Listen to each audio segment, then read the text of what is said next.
మాదిగ ఉపకులాల ఆకాంక్ష, వారి యొక్క డిమాండు, వారి యొక్క పోరాటం ఈరోజు సుప్రీంకోర్టు ఒక గొప్ప తీర్పు ఇచ్చినందుకు మనస్ఫూర్తిగా ఆ తీర్పును స్వాగతిస్తూ గౌరవ ముఖ్యమంత్రి గారు, మా ముఖ్యమంత్రి గారు మాదిగల పక్షపాతిగా మాదిగలందరినీ కూడా, మాదిగ శాసనసభ్యులందరినీ కూడా పిలుచుకొని, నేను ఒక మాదిగ కులంలో పుట్టినప్పటికీ మాదిగ కమ్యూనిటీకి సంబంధించినటువంటి కష్టాలు, సుఖాలు, కన్నీళ్ళని మాకంటే ఎక్కువ గొప్పగా మమ్మల్ని కూర్చోబెట్టి చెప్పినటువంటి మహానాయకుడు మా ముఖ్యమంత్రి గారు.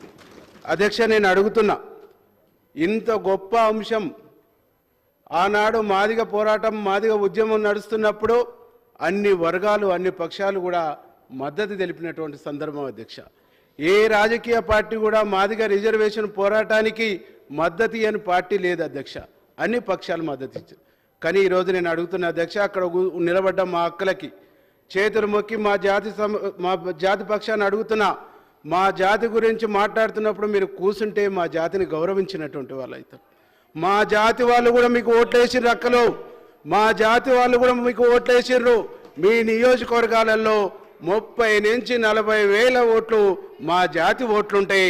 ఆ జాతి ఓట్లు రేపు మీకు పడాలంటే మా జాతిని గౌరవించవలసినటువంటి అవసరం మీకు ఉన్నదని చెప్పేసి, లేదంటే మా జాతి ఓట్లు మీకు అక్కర్లేదంటే చెప్పండి, మా జాతి మీద మీకు వ్యతిరేకత ఉంటే చెప్పండి, మా జాతి మీద మీకు గౌరవం ఉంటే మీరు కూర్చోమని చెప్పేసి మేము విజ్ఞప్తి చేస్తా ఉన్నాం అధ్యక్ష.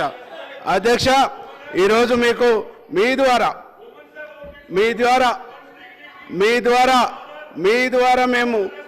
ద్వారా ప్రతిపక్షాన్ని కోరుతా ఉన్నాం అధ్యక్ష.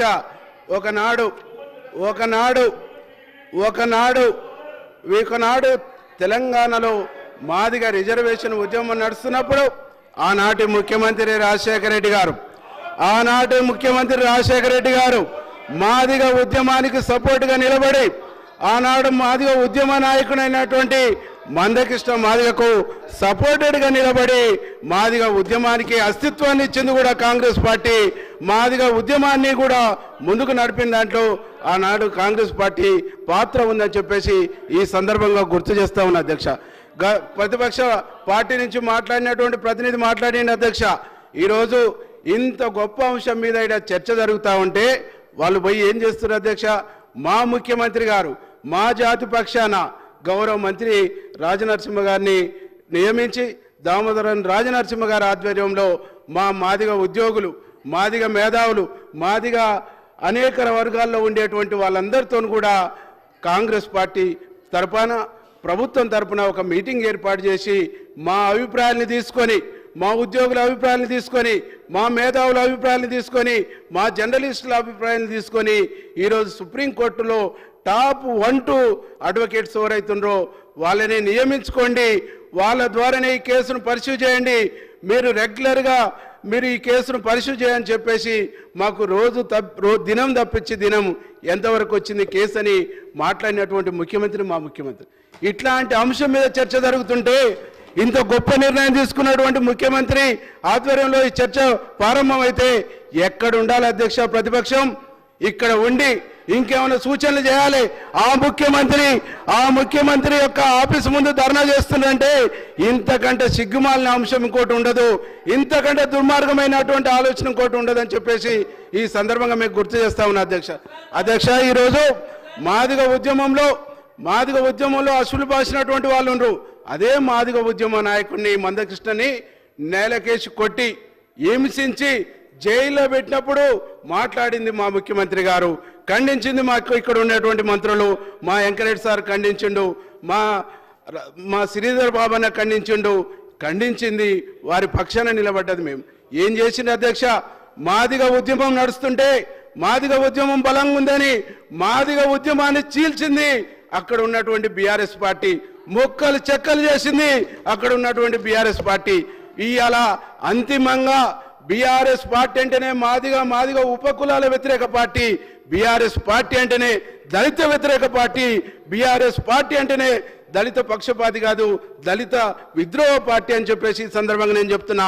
మా బట్టి విక్రమార్కన్న శాసనసభ మా బట్టి విక్రమార్కన్న ఆనాడు కాంగ్రెస్ పక్ష నేతగా ఎన్నికైతే కాంగ్రెస్ పక్ష నేతగా ఉంటే మా బట్టి విక్రమార్క గారికి ప్రతిపక్ష హోదాలో కాన్వాయి ఉంటే ఆ కాన్వాయిని చూసి జీర్ణించుకోలేని ఆనాడు దొరతనము ఆయన ప్రతిపక్ష హోదాను పోగొట్టిందంటే వీళ్ళ అధ్యక్ష దళిత పక్షపాతులు, వీళ్ళ అధ్యక్ష దళితుల పక్షాన్ని నిలబడేది వీళ్ళు దళిత వ్యతిరేకులు, దళిత ద్రోహులు అని చెప్పేసి ఈ సందర్భంగా నేను తెలియజేస్తూ, మా ముఖ్యమంత్రి దళిత పక్షపాతి, మా కాంగ్రెస్ పార్టీ దళిత పక్షపాతి.